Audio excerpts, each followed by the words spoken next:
Mr. Chairman, and thank you, Ranking Member Cuellar, for holding this hearing today. Mr. Secretary, thank you for appearing before us.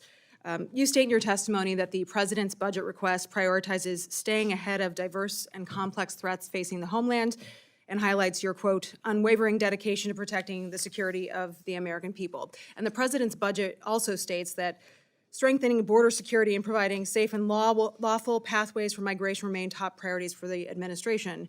I want to build on something one of my colleagues asked, Mr. Secretary. How many gotaways have there been since President Biden took office? Congresswoman, I will provide that data to you. I don't have the number. He said it, 1.7 million gotaways. So you and the Biden administration over the past few years have reversed the secure policies that were working.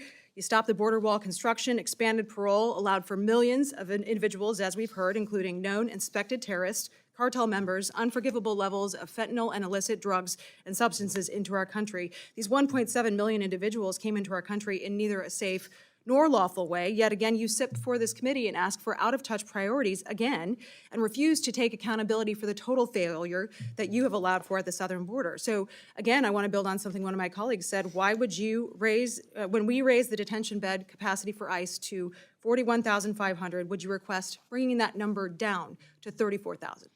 Congresswoman, my answer is twofold. Number one, of course, the 2024 budget and the 41,500 beds allocated to us post-dated our submission of the fiscal year 2025 budget, where we remained at 34,000 beds. We will, of course, work with this committee and the Senate Appropriations Committee to ensure that the 41,500 bed capacity is sustained in the year ahead.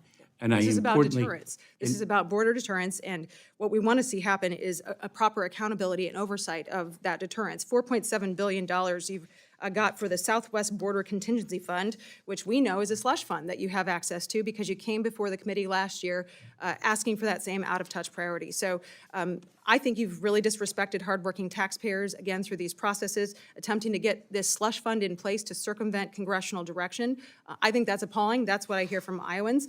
The purpose of the slush fund is stated to be around the uncertainty surrounding border conditions in any given year for surge-related functions. But you've systematically wasted taxpayer dollars already. You've opened the door for these surge-related activities, waving the green light for all these migrants to come, cartels, the human drug traffickers.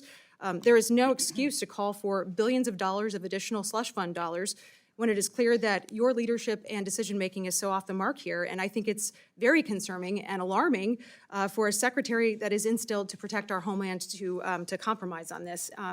In your testimony, you did state, I'm eager to work with Congress to deliver for the American people and the men and women who protect our homeland. But you're pointing the finger at Congress to fix the very decisions that the administration has made that have led to this crisis, correct? No, that is incorrect. Why do you think that's incorrect? Actually pointing to Congress to fix what everyone agrees is a broken immigration system.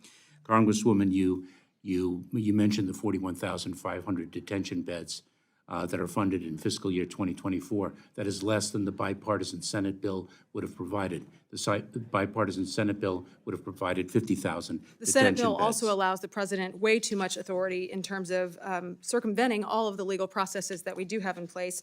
And we've seen emergency requests for, obviously, the crisis that you and the Biden administration have created purposefully and systematically. I don't think that's a good argument.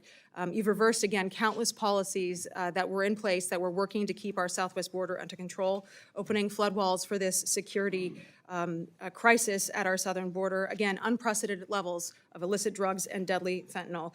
You speak of a consequence regime, Mr. Secretary. My constituents are feeling the consequence of this regime every single day. Pounds of drugs instead of ounces in my district. Increased crime. We are seeing a complete overwhelming number of illegal immigrant children in our district, overwhelming Iowa classrooms and teachers every single day. You can try to hide from the American public at how we got to this point. You can point fingers at Congress for fixing systems, but Mr. Secretary, we've seen gamesmanship out of the administration and gimmicks. And I called for your resignation last year, and I stand by my request, and I yield back, Mr. Chair.